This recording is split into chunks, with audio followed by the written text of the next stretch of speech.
соли муш ки бо оғози соли нави 2020 фаро мерасад, ба онҳое ки меҳнати сидқан мекунанд, дастоварду комёбиҳо пешгӯӣ мекунад. Салом бинандагони Хабар TG, лайк монданро фаромӯш накунед ва ба канали мо обуна шавед. дар соли нави 2020 инсоният ба давраи нави таърихӣ қадам мегузорад. дар асоси тақвими шарқии муши сафед ба даври мучал ки 12 солро ташкил медиҳад оғоз мебахшад. ин сол аз рӯи ҳисоби мучал соли хук аст ва соли фарорасанда муш мебошад. дар умум мегӯянд ки рушду тамаддуни дунё вобаста аз он аст ки чӣ гуна соли муш ҳамчун ифтитоҳгари давраи нави мучал оғоз меёбад. моро чун ҳамешагӣ ҳисси кунҷковиямон фаро мегирад, то бидонем дар соли 2020 яъне соли муш моро чӣ интизор аст. соли 2020 бо муши сафед меояд. муш аввалин ҷонвар дар толеънома чинӣ мебошад. махсусан он аз миёни ҷонварони теълонаи дорои эҳтиромӣ махсус ҳисобида мешавад.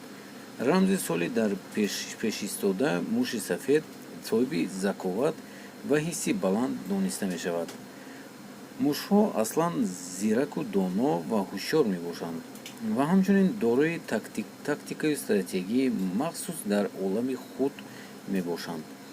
бояд гуфт ки соли муш ва соли нави 2020 мувофиқи тақвими чинӣ на 1 январ балки 25 январ фаро мерасад ва то 11 феврали соли 2021 идома мекунад.